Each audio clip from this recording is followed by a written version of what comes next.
Abran su Biblia, por favor, al primer libro de los Reyes en el capítulo 15. Primer libro de los Reyes en el capítulo 15. Y vamos a orar antes de comenzar nuestro estudio. Padre Celestial, damos gracias, Señor, por tu amor, tu misericordia, tu gracia y por la oportunidad que hemos tenido de alabar tu nombre por medio del canto. Y ahora, Señor, de hacerlo también al estudiar tu palabra. Abre nuestros ojos, nuestro entendimiento, nuestro corazón para recibir de ti lo que tienes para nosotros hoy, en el nombre de Cristo Jesús. Todos decimos amén. Muy bien, Primera de Reyes, capítulo 15. La semana pasada llegamos hasta el versículo 15, de hecho, y comenzamos a ver lo que sucedió durante el reinado de Asa en Judá, que es el reino del sur, y hablamos acerca de todas las buenas obras, todas las reformas que él hizo cuando tomó el reinado, en donde cambió muchas de las cosas que se habían estado haciendo en Judá, que las hizo pues más hacia lo que el Señor quería. Si vemos ahí en Primera de Reyes capítulo 15, los versículos 11 y 12, nos dice algo de lo que Asa hizo. Noten, a diferencia de su hermano y de su padre, Asa hizo lo recto a los ojos del Señor, como su antepasado David. Desterró del país a los que practicaban la prostitución entre hombres en los templos paganos y derribó todos los ídolos que sus antepasados habían hecho. Entonces hizo muchas buenas reformas, hizo muchas buenas cosas que sirvieron para que el pueblo se volviera su corazón hacia Dios, y eso se le toma en cuenta. Pero como vamos a ver, después de un poco de tiempo, Asa como que pierde la dirección y vuelve a caer en algunas de las cosas que sus antepasados cayeron. Con todo eso que vimos y que leímos ahí en los versículos 11 y 12, lean conmigo también los versículos 14 y 15 de Primera de Reyes capítulo 15.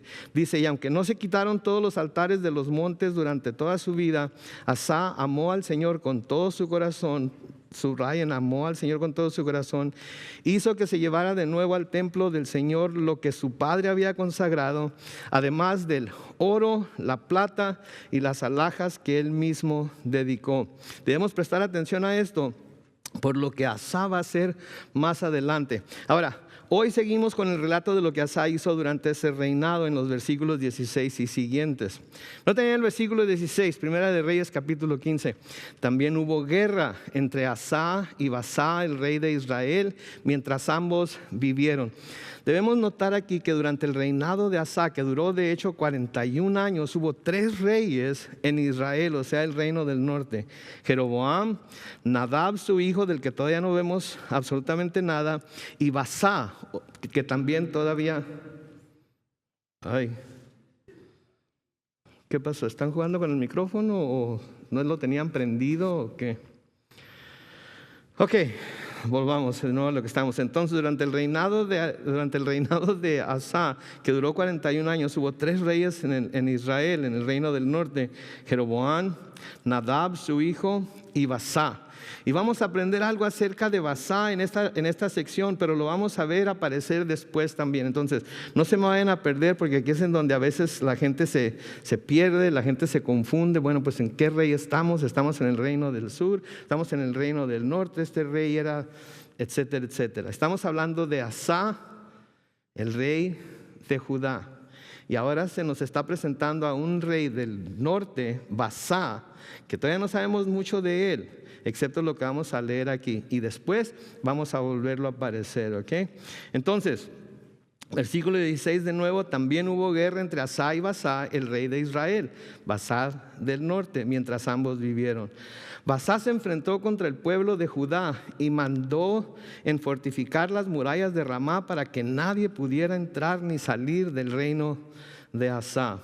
Así es que el muro de Berlín no fue la primera vez que se ideó algo como lo que hizo Alemania, ¿verdad? Que dividió a Alemania Occidental de Alemania Oriental, y ni unos podían pasar para un lado ni otros podían pasar para el otro. Esto es desde el tiempo de Israel, cuando Asa y Baasa empezaron a tener pleito el uno con el otro, y Baasa buscó fortificar la ciudad de Ramá.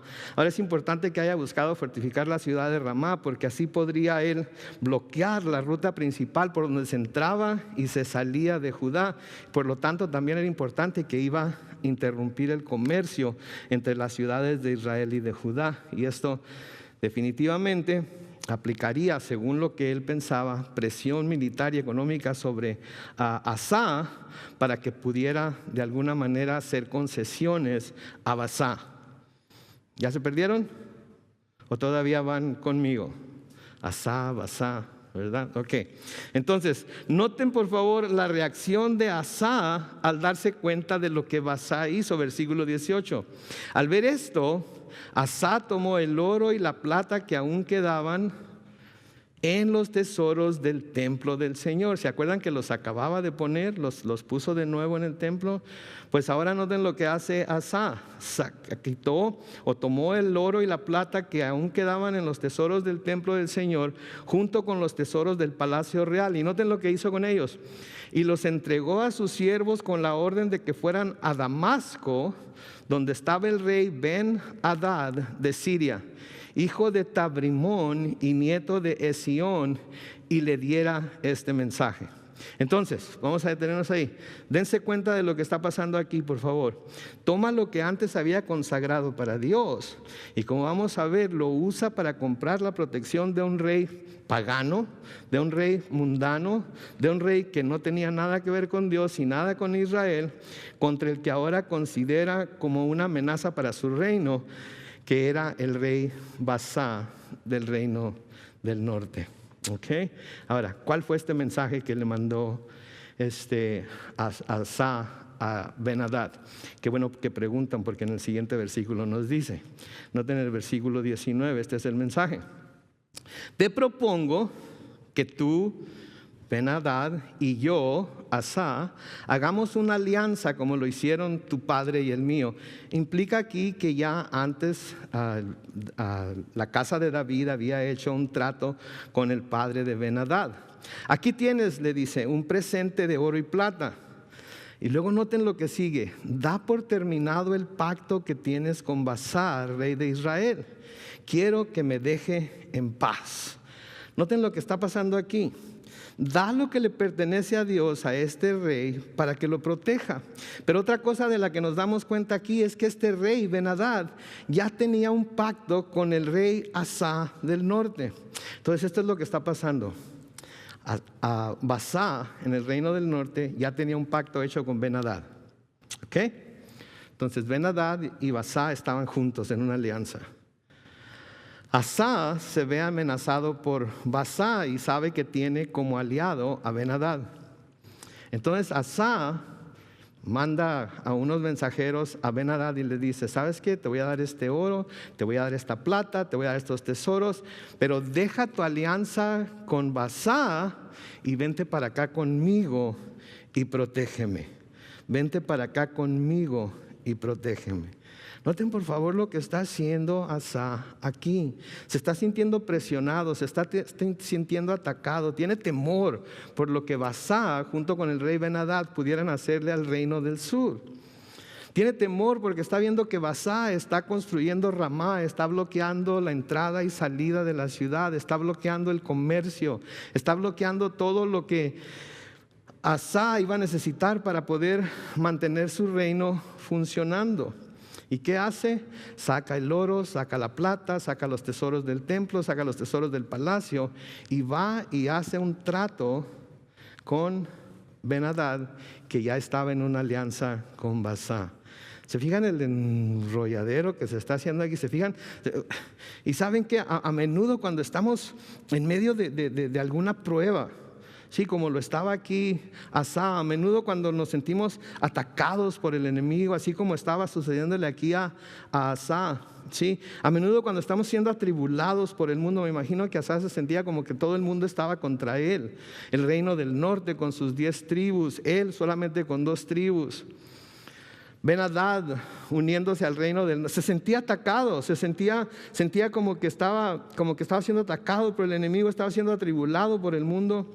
Y se sintió tan presionado que buscó soluciones, buscó protección, buscó alivio de estas cosas en el mundo, con métodos del mundo, con un rey completamente pagano que no tenía nada que ver con Israel. Y saben que eso puede pasarnos a todos y cada uno de nosotros. Cuando nos sentimos probados, cuando nos sentimos atacados por el enemigo, cuando estamos siendo atribulados por todos lados, pudiéramos ser tentados a buscar soluciones, protección, alivio de estas cosas en el mundo con métodos del mundo. Sí, porque a menudo el mundo promete, pero la mayoría de las veces no cumple, pero promete que sus métodos van a ser más efectivos en solucionar los problemas que nosotros tenemos. Lo llaman ciencia, lo llaman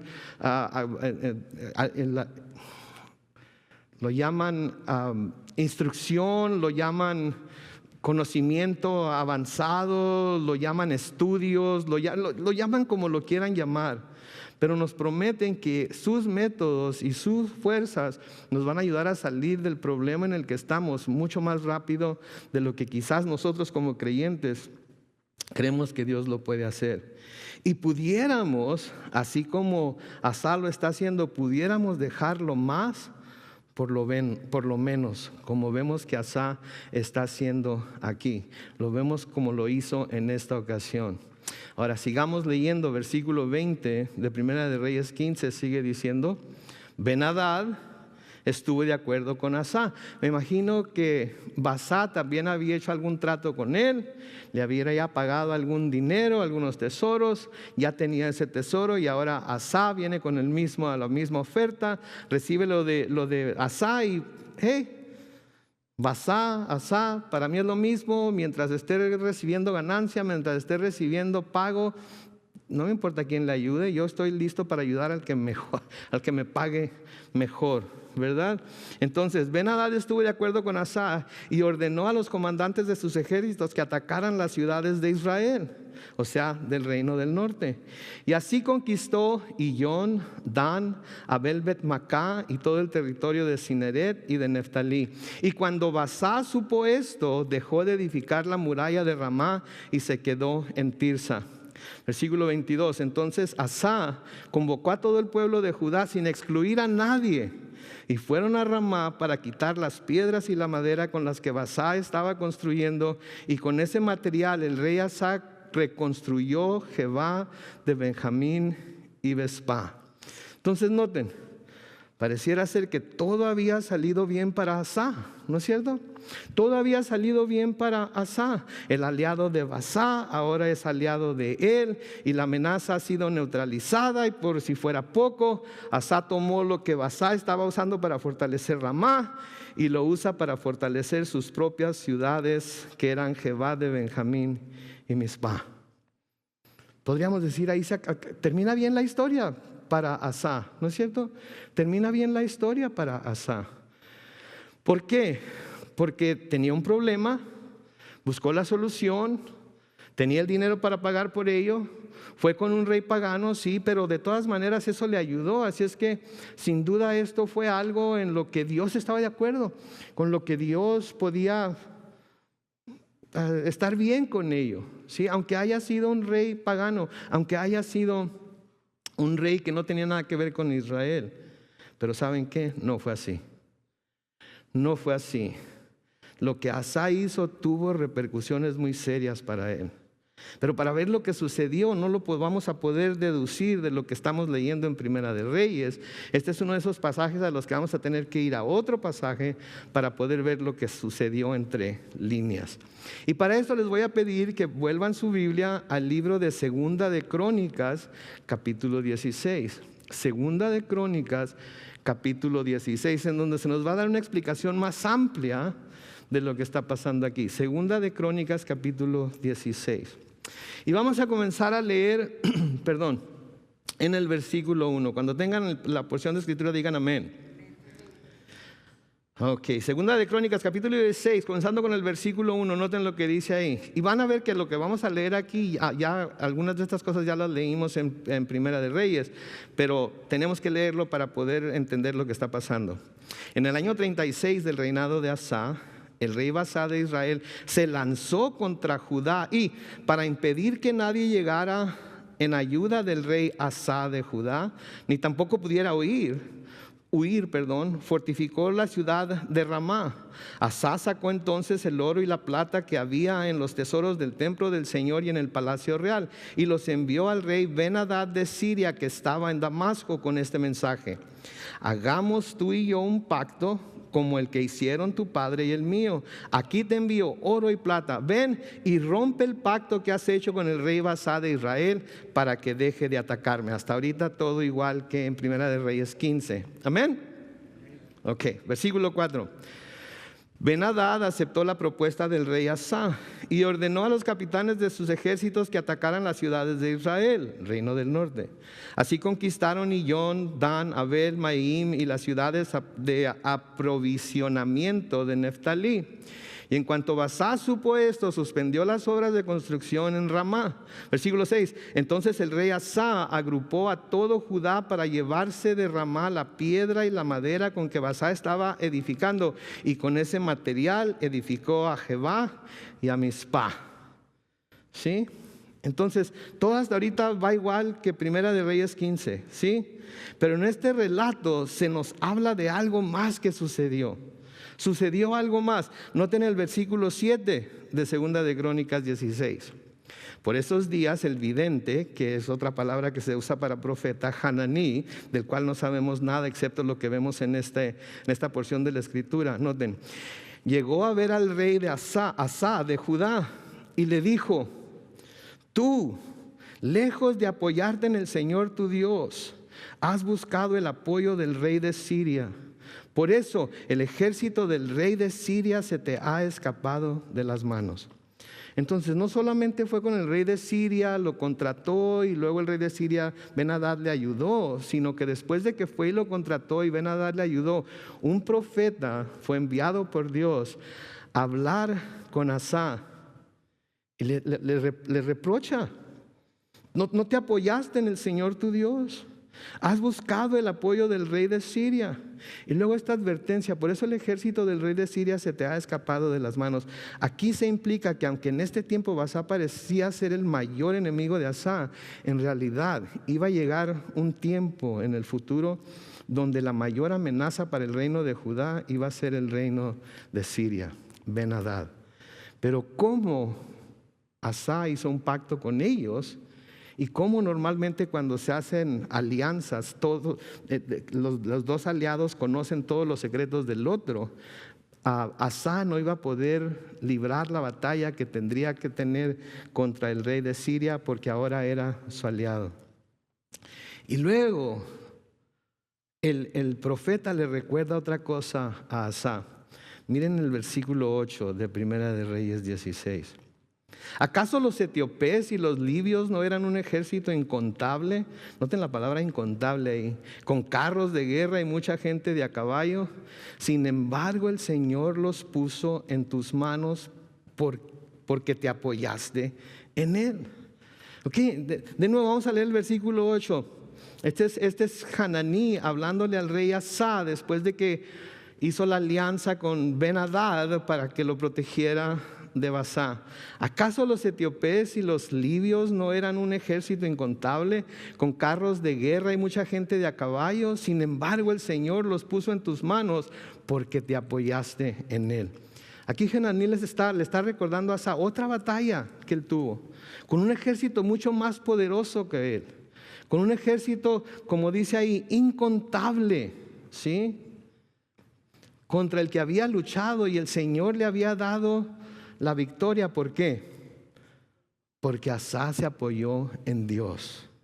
Porque Asá se apoyó en Dios. Pero ¿de qué está hablando aquí otra vez? Esto nos hace hacernos otra pregunta. ¿Cuáles etíopes? ¿Cuáles libios? ¿Cuándo sucedió esto? Porque hasta ahorita hemos estado estudiando el libro de Reyes y nada de esto se ha mencionado. Pues de nuevo, qué bueno que preguntan, porque la respuesta la encontramos en las mismas escrituras. Vean en su Biblia en Segunda de Crónicas, capítulo 14 ahora. Segunda de Crónicas, capítulo 14. Cuando lo tengan, digan amén. Segunda de Crónicas, capítulo 14, comenzando en el versículo... Ok, déjenme ver aquí. Ok, Asá había hecho todas las reformas que hizo, etcétera, etcétera. Sí, los versículos 1 al 5 hablan de todo lo que Asa había hecho con las reformas, bla, bla, bla, bla, bla, bla. Pero luego noten el versículo 6 de 2 de Crónicas 14. Precisamente porque en ese tiempo había paz y nadie le hacía la guerra, pues el Señor le había dado paz, Asa construyó en Judá ciudades fortificadas. Les dijo a los de Judá, edifiquemos estas ciudades y levantemos murallas a su alrededor con torres, puertas y cerrojos, pues la tierra es nuestra. Nosotros hemos buscado al Señor nuestro Dios y porque lo hemos buscado, Él nos ha dado paz en todas partes. En la construcción tuvieron mucho éxito. Además, Asa tenía un ejército armado de lanzas y escudos, todos ellos soldados bien entrenados para lanzar flechas. De Judá eran ¿cuántos? 300,000. Y de Benjamín 280,000. Entonces noten ahí, Benjamín y Judá, las dos tribus del sur, tenían un ejército combinado de ¿cuántas personas? Saquen la calculadora. 580,000 soldados. Es un titipuchal de soldados, ¿no es cierto? Es un ejército bastante grande. Es un ejército bastante grande. Pero noten lo que sigue diciendo en el versículo 9. Serach, el etíope, salió a presentarles batalla con un ejército de ¿cuántos hombres? 1,000,000 de hombres y 300 carros de guerra, y llegó hasta Maresa. Asa salió a su encuentro con un ejército como a la mitad del que tenía Serach, y libraron la batalla en el valle de Sefatá junto a Maresa. Allí Asa clamó al Señor. ¿Qué hizo Asa? Clamó al Señor su Dios y dijo: ay, Señor, para ti no hay diferencia alguna en brindar tu ayuda al poderoso o al débil. Ayúdanos, Señor y Dios nuestro, porque en ti confiamos y en tu nombre venimos contra este ejército. Tú, Señor, eres nuestro Dios, que no prevalezca el hombre contra ti. Noten la respuesta de Dios, versículo 12. El Señor derrotó a los etíopes. ¿Quién derrotó a los etíopes? Era imposible un ejército de 580,000 con un ejército de 1,000,000, ¿no es cierto? 2 por cada soldado. Si es que todos estaban ahí, pero podemos contar con que estaban ahí, ¿sí? Entonces, el Señor derrotó a los etíopes que se enfrentaron contra Asa y Judá, y los etíopes huyeron. Versículo 13, Asa y su ejército lo persiguieron hasta Gerar, y los etíopes fueron derrotados hasta no quedar uno solo con vida. Fueron derrotados delante del Señor y de su ejército, y se les gritó un gran botín de guerra. Además, el terror del Señor cayó sobre todas las ciudades alrededor de Gerar, y como había en ellas grandes riquezas, Asa y los suyos las saquearon y atacaron también las cabañas de los que tenían ganado, y antes de volver a Jerusalén se llevaron muchas ovejas y camellos. Entonces noten aquí a Asa, en este caso, ¿sí? En este caso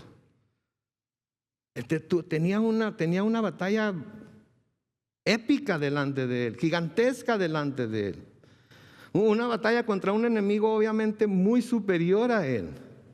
¿Y qué hizo en ese caso? Clamó a Dios, pidió la ayuda de Dios, le pidió a Dios que él luchara, le pidió a Dios que él venciera a sus enemigos. ¿Y qué hizo Dios? Lo escuchó, y el Señor derrotó a los etíopes que se habían enfrentado contra Asa. Y no solamente los derrotó, sino que no quedó ni uno solo vivo, se nos dice. Ahí no quedó ni uno solo con vida. Fueron derrotados delante del Señor. ¿Sí? Se le quitó un gran botín de guerra. Y luego, además de eso, el beneficio de que el terror del Señor cayó sobre todas las ciudades alrededor de Gerar. Y como había en ella grandes riquezas, Asa y los suyos las saquearon. Entonces Asa tenía paz a su alrededor. Asa estaba en una buena posición. Asa tenía a Dios de su lado. Las reformas que había llevado a cabo en Judá eran buenas. El derribar los ídolos, el acabar con la prostitución en los templos, etc. Todo eso era bueno. Se volvió a buscar a Dios.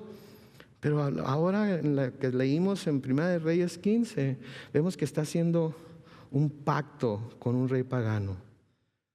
Entonces Dios le dio a Asa esta victoria tan grande, ¿sí?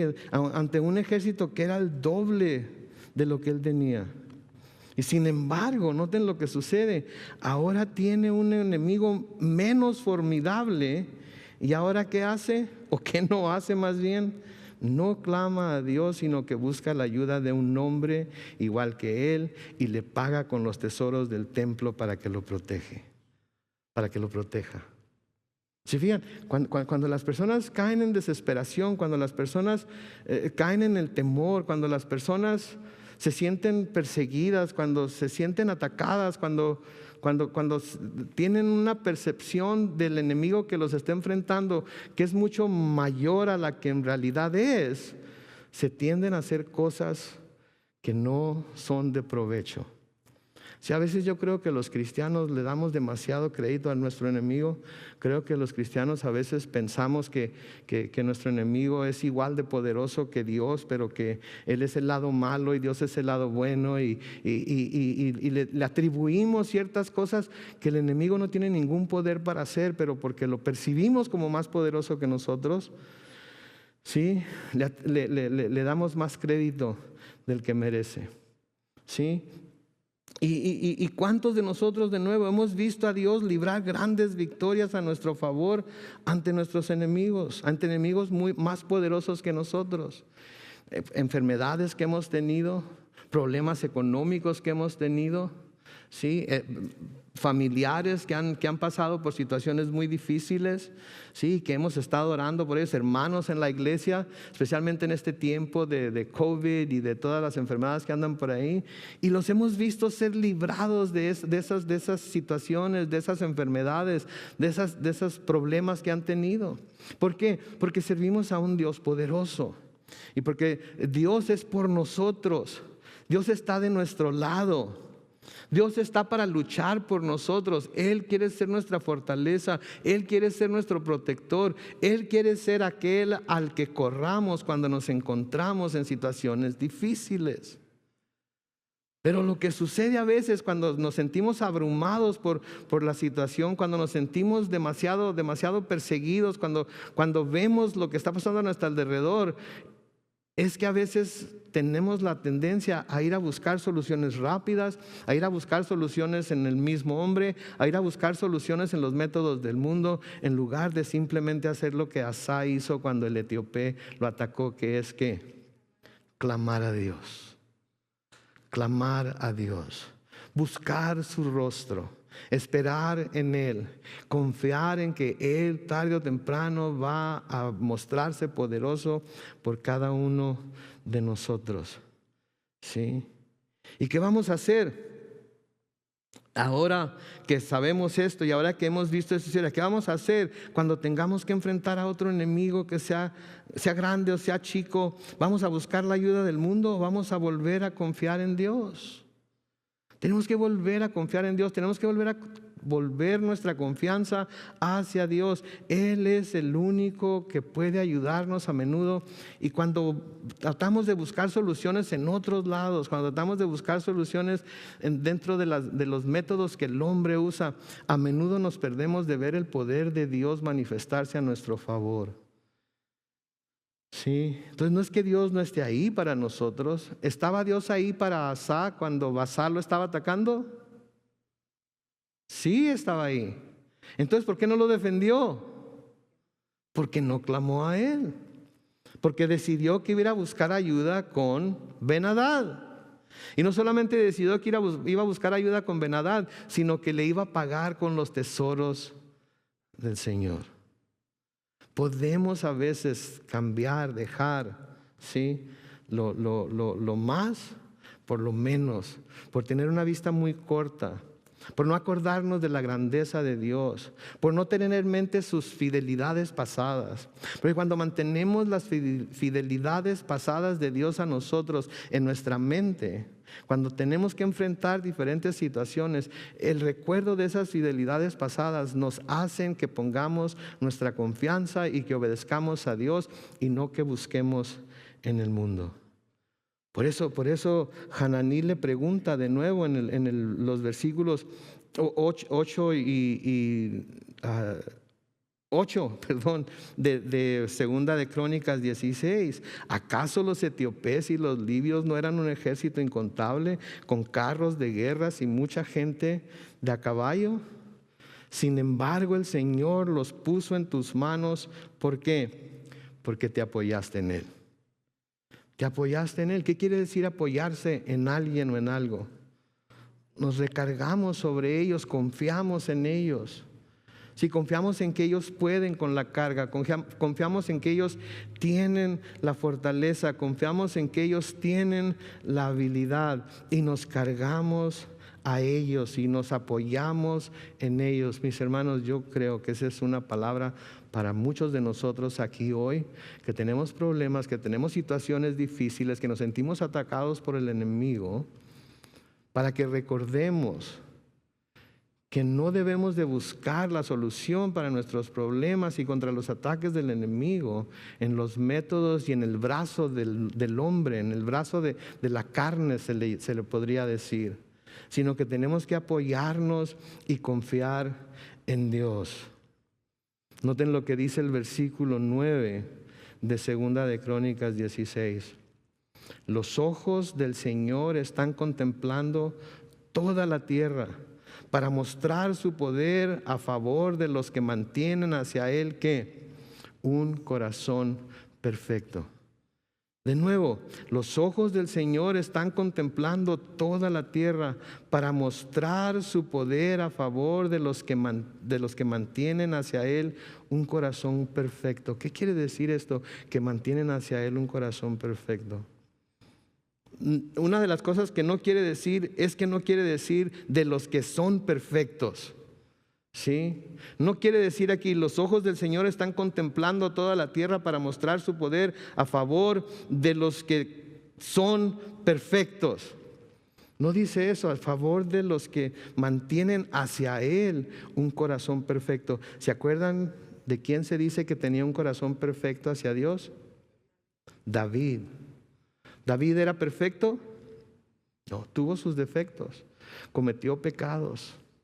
Le falló al Señor, le falló a sus hijos, le falló a un hombre de sus hombres valerosos en especial que se llamaba Urías, porque cometió adulterio con su mujer Betsabé, ¿sí? Y luego así medio indirectamente lo mandó matar. Entonces, los ojos del Señor están contemplando toda la tierra, no para los que son perfectos, sino para los que, como David, mantienen un corazón perfecto hacia Él. ¿Y qué era lo que hacía que el corazón de David, por qué se le dice que tenía un corazón perfecto hacia Dios? ¿Se acuerdan? Lo hemos visto varias veces. ¿Por qué? Porque siempre buscaba a Dios, porque nunca se apartaba de Dios, porque nunca andaba buscando un mejor Dios o un Dios más fuerte o un Dios más joven o un Dios más nuevo o algún otro método que pudiera ayudarle y que fuera más eficaz para ayudarle con el problema que tenía en su vida en ese momento. Aunque cayó, aunque falló, aunque pecó, de todas maneras siempre se volvía a Dios para pedir perdón. Y aún cuando había fallado y pecado, él sabía que una vez que pidiera perdón, Dios le iba a perdonar y él iba a tener la puerta abierta para clamar a Dios en el momento que él lo necesitara. Y ese es el ejemplo para nosotros de David, ¿sí? Y entonces no podemos ser perfectos, no podemos. No hay forma de que seamos perfectos, pero sí podemos buscar tener un corazón perfecto hacia Dios. Porque ese es lo que Dios está buscando en toda la tierra. Quiere mostrar su poder a favor de los que mantienen hacia Él un corazón perfecto. Sí, piensen en eso. Dios está siempre viendo para todos lados. Dios siempre está viendo hacia toda la tierra. ¿Sí? Porque Él es omnipotente. ¿Qué quiere decir eso? Que tiene todo poder. Y esa omnipotencia la quiere usar a favor de ¿quiénes? De quienes tienen un corazón perfecto hacia Él. de quienes tienen un corazón perfecto. Tenemos a nuestra disposición la omnipotencia de Dios para luchar contra nuestros enemigos, la omnipotencia de Dios para que nos ayude en nuestras persecuciones, cuando somos perseguidos, la omnipotencia de Dios cuando estamos siendo atribulados. Está a nuestra disposición. ¿Se dan cuenta de eso?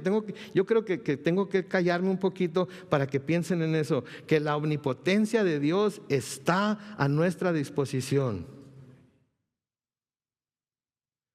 ¿Lo creemos?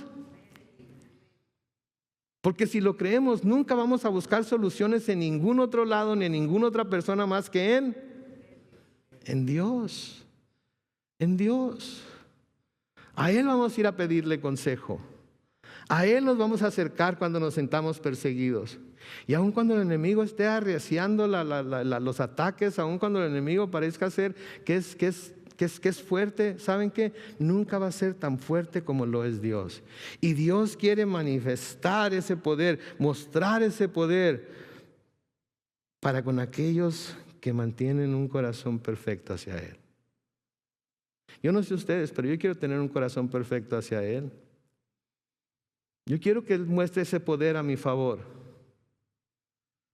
Sí, en los tiempos que me siento débil, en los tiempos que me siento triste, en los tiempos que me siento perseguido, ya sea porque yo percibo que estoy siendo perseguido o porque en realidad esté siendo perseguido, porque a menudo percibimos que estamos siendo perseguidos y no estamos siendo perseguidos. A veces es nuestra propia conciencia, a veces nuestro propio corazón que nos acusa, a veces y ni siquiera. Mi mamá me decía: Carlos Manuel, tú miras moros con tranchete por todos lados. Porque nos podemos volver así, podemos tener esa mentalidad de víctimas. Oh, nadie me entiende, oh, nadie me quiere, ¿Sabe quién sí lo entiende? Cristo. ¿Sabe quién sí lo ama? Dios. ¿Sabe quién sí le puede dar poder en sus momentos de debilidad? El Espíritu Santo. Entonces decir que nadie no es correcto. Porque Dios es por nosotros, Dios nos ama. Dios quiere librarnos de las diferentes situaciones por las que vamos a tener que pasar mientras caminamos por esta tierra. No importa qué tipo de situaciones sean. Pero nuestro corazón tiene que ser un corazón perfecto hacia Él. ¿Sí? Porque ¿se acuerdan lo que dice Santiago? Y los que vamos a leer el libro Maduros en Cristo lo vamos a ver detenidamente. Que el hacer amistad con el mundo es ¿qué? Ser enemistad con Dios. Los que nos queremos hacer amigos del mundo nos hacemos enemigos de Dios. Eso es lo que nos dice la palabra de Dios. Y Asa, que tenía el mejor amigo que pudo haber tenido en Dios, que le había ayudado ya con los etíopes y con los libios, decidió ¿qué? Dejar al mejor amigo que tuvo e irse hacia quién, ¿hacia dónde? Hacia Ben-Hadad, que es una imagen del mundo y de los métodos del mundo. Tenemos a Dios, mis hermanos, tenemos al Dios Todopoderoso. Tenemos al Dios que todo lo ve, tenemos al Dios que está en todo lugar al mismo tiempo. Tenemos al Dios que nos amó de tal manera que ¿qué hizo? Nos dio a su Hijo unigénito para que al poner nosotros nuestra fe en Él, no perezcamos más que tengamos vida eterna. Tenemos al Dios que no escatimonia a su propio Hijo. No escatimonia a su propio Hijo por liberarnos de las garras del pecado, de las garras de Satanás, de las garras de este mundo. ¿Cómo no nos dará juntamente con Él todas las cosas? Pero tenemos que ser pacientes, tenemos que esperar en Él, tenemos que buscarlo a Él, no desesperarnos. Porque lo peor que Dios nos puede dar es mucho mejor que cualquier cosa que el mundo nos ofrezca. Sí, el poder de Dios es mucho más poderoso que cualquier cosa que el mundo nos puede dar. Entonces los ojos del Señor están contemplando toda la tierra para mostrar su poder a favor de los que mantienen hacia Él un corazón perfecto. Pero noten la siguiente parte de ese versículo, dice: pero en este caso tú has actuado como un necio, por eso de ahora en adelante te verás envuelto en más guerras. ¿Cómo se le llama aquí a Asa por no haber buscado al Señor? Necio. Necio. Sí, me encanta la forma en la que se traduce. La palabra que se traduce necio al español, ¿sabe cómo se traduce en inglés? Es fool. F-O-O-L. ¿Sabe lo que es un fool? No es un necio, es un... A ver, esos lingüistas... Ok, ¿saben lo que es un fool? Un fool es como un bufón. ¿Saben lo que es el bufón? El bufón es el payaso que andaba echando maromas y haciendo malabares y todo eso para hacer reír al rey. ¿Sí? Entonces está diciendo aquí que el que se aparta de Dios, el que no busca a Dios, así como lo hizo Asa en este caso, es un payaso. No tengo otra manera de decir más que es un tonto, no sabe lo que hace, está así bien atontado.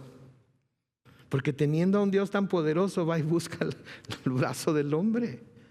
Sí, va y busca los métodos del hombre. Sí, entonces no seamos necios. Mi mamá siempre me acuerdo cuando mi mamá me decía, Carlos Manuel, no seas necio. No es bueno ser necio. No es una buena característica de ser necio.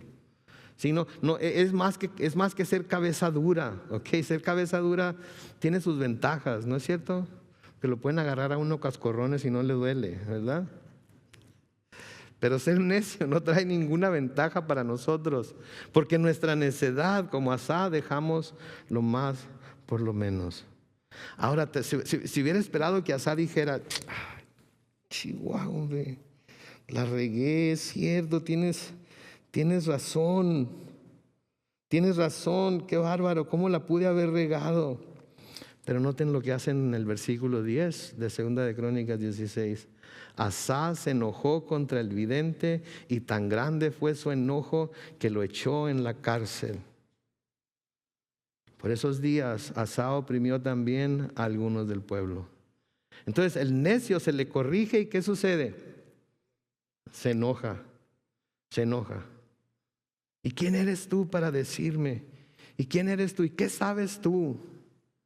¿Sí? ¿Qué sabes tú de mis problemas? ¿Qué sabes tú de lo que yo estoy pasando? ¿Qué sabes tú de mi situación? ¿Sí? Al necio se le trata de corregir y se enoja porque se le trata de corregir. Ay, me ando cayendo. Se enoja porque se le trata de corregir.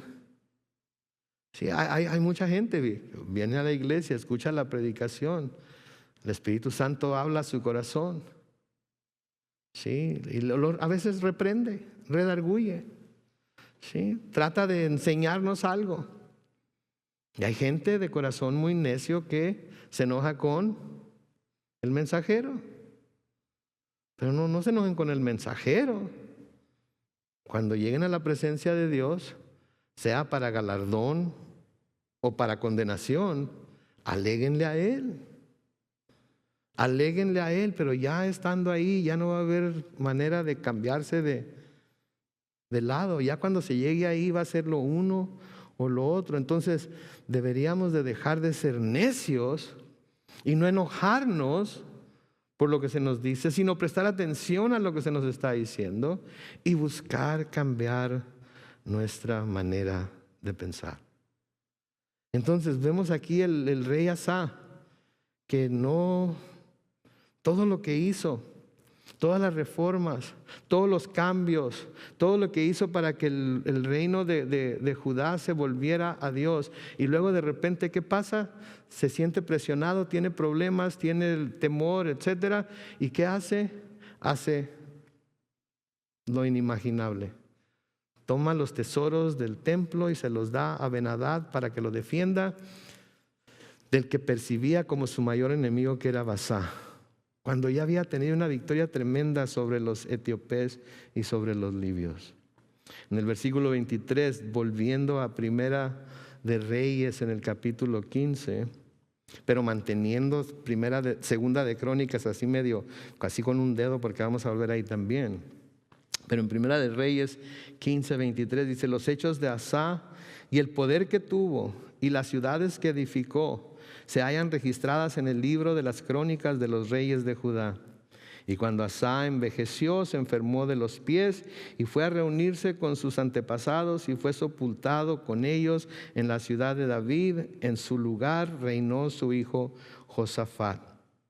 De nuevo, más detalles de esto lo encontramos en Segunda de Crónicas de nuevo, por eso les dije que lo mantuvieran separado, en el mismo capítulo 16, comenzando con el versículo 11, en donde se nos dice ahí: los primeros y los últimos hechos de Asa se hallan registrados en el libro de los reyes de Judá y de Israel. Versículo 13: en el año 39 de su reinado, Asa enfermó gravemente de los pies, y en su enfermedad, noten por favor, no les da coraje cuando leen algo así. Yo me pongo a pensar: chihuahua, hombre, te acaba de pasar lo que te acaba de pasar. Acabas de tener una experiencia que nunca debiste haber tenido, mala experiencia porque no buscaste a Dios. Y ahora estás enfermo de los pies, ya estás veterano, se supone que ya deberías de haber aprendido. Pero noten, Asa enfermó gravemente de los pies y en su enfermedad, ¿qué dice? No buscó al Señor sino a los médicos. Ahora no me vayan a malentender, no les estoy diciendo no vayan con los médicos si están enfermos, no les estoy diciendo eso, ¿ok? Eso no es lo que está diciendo aquí. Lo que está diciendo es que puso toda su confianza en los médicos, pero no buscó a Dios también. ¿Ok? Yo creo que los médicos tienen su lugar, yo creo que la medicina tiene su lugar, yo creo que la ciencia tiene su lugar y lo debemos de examinar y ver si en realidad es ciencia o si es ciencia ficción, ¿verdad? Porque a veces se nos trata de dar ciencia ficción por ciencia. Y a veces es más fácil creer la ciencia ficción que la ciencia verdadera. Porque a veces la ciencia ficción nos deslumbra. En la ciencia verdadera no tenemos la paciencia para checar si es cierto o no. Entonces no les estoy diciendo que no vayan con los doctores, y la palabra no está diciendo que no vayan con los doctores, sino que en este caso, ¿sí?, nunca buscó al Señor para que el Señor hiciera algo por su enfermedad. ¿Sí? Versículo 13 dice: finalmente Asa descansó entre sus antepasados en el año 41 de su reinado. Y al decir descansó entre sus antepasados, quiere decir que murió. Versículo 14: y fue sepultado en los sepulcros que él mismo había mandado construir en la ciudad de David. Lo pusieron en un ataúd, el cual fue llenado de perfumes y diversas especias aromáticas, preparadas por perfumistas expertos, y en su honor se prendió una enorme hoguera. ¿Sabían que todo eso no era cosa que se practicara en Israel? Si ustedes se dan cuenta, cuando vemos a alguien sepultado, ¿qué hacen? Lo metían en una cueva, cerraban la cueva y ahí se acababa todo. Sí, pero aquí parece ser que este hombre fue tan influenciado por el mundo. Eso era lo que hacían los egipcios. Eso era lo que hacían los egipcios. Por eso han encontrado las tumbas de los faraones egipcios con todo tipo de tesoros y todo tipo de cosas que les ponían en los sarcófagos, porque lo iban quizás a necesitar en la vida después de la vida. Y hay muchas culturas que hasta comida les llevan a los muertos, ¿no es cierto? Les llevan comida, los sepultan con comida, porque pueden necesitar algo después en la vida, después de la vida. Entonces vemos hasta dónde llegó la influencia.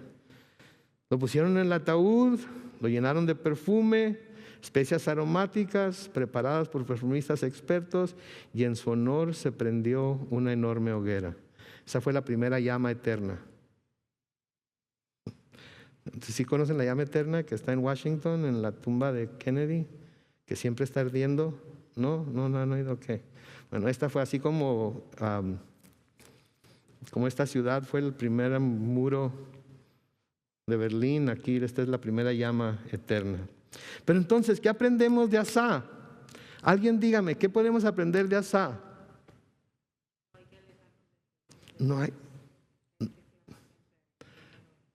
No hay que alejarnos de Jehová. Siempre hay que clamar a Él en toda situación, en todo problema, en toda persecución.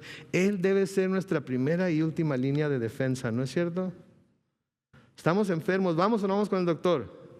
Sí vamos, pero clamamos a Dios. Clamamos a Dios, le pedimos a Él que intervenga, le pedimos a Él que nos sane, le pedimos a Él que muestre su poder a favor de nosotros. ¿Qué tenemos que hacer para que el Señor manifieste ese poder a favor de nosotros? Tener un corazón perfecto hacia Él. ¿Qué quiere decir? ¿Que somos perfectos? No. Lo que quiere decir es que, de nuevo, aunque hayamos caído, aunque hayamos pecado, aunque hayamos fallado, de todas maneras siempre vamos y lo buscamos a Él primero. Siempre vamos y lo buscamos a Él primero. ¿Sí? Y si nos acordáramos de hacer estas cosas, si tomáramos las experiencias de las cuales se nos están hablando aquí por medio de la historia de los reyes de Israel, ¿podremos nosotros asegurar que vamos a estar siempre complaciendo a Dios? ¿Quiere decir que nunca vamos a tener problemas?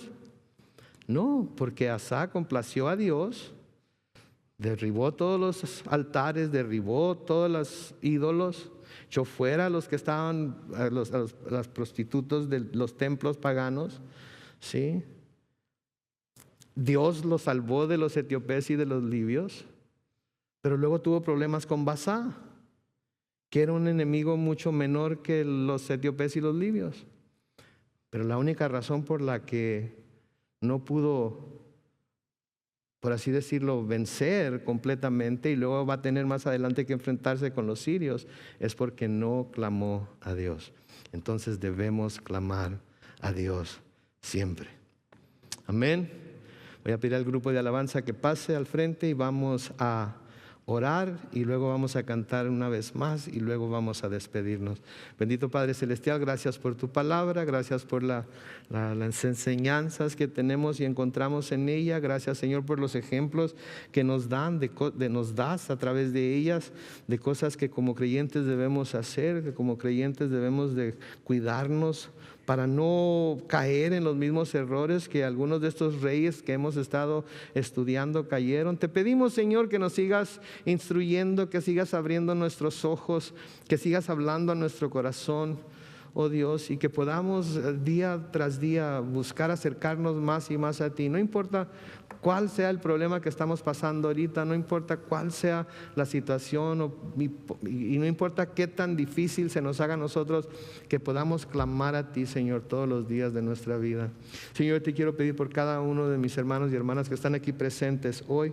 Te quiero pedir, Señor, que tú manifiestes tu fuerza, manifiestes tu poder a favor de ellos, Señor, y que ellos puedan estar siempre completamente seguros de que tú estás a su lado, que no confíen en nadie ni en nada más, que pongan toda su confianza y esperanza en ti y que puedan siempre, Señor, volverse a ti, buscar tu rostro, exaltar tu nombre, Señor, y estar confiados en que siempre, siempre lucharás por ellos.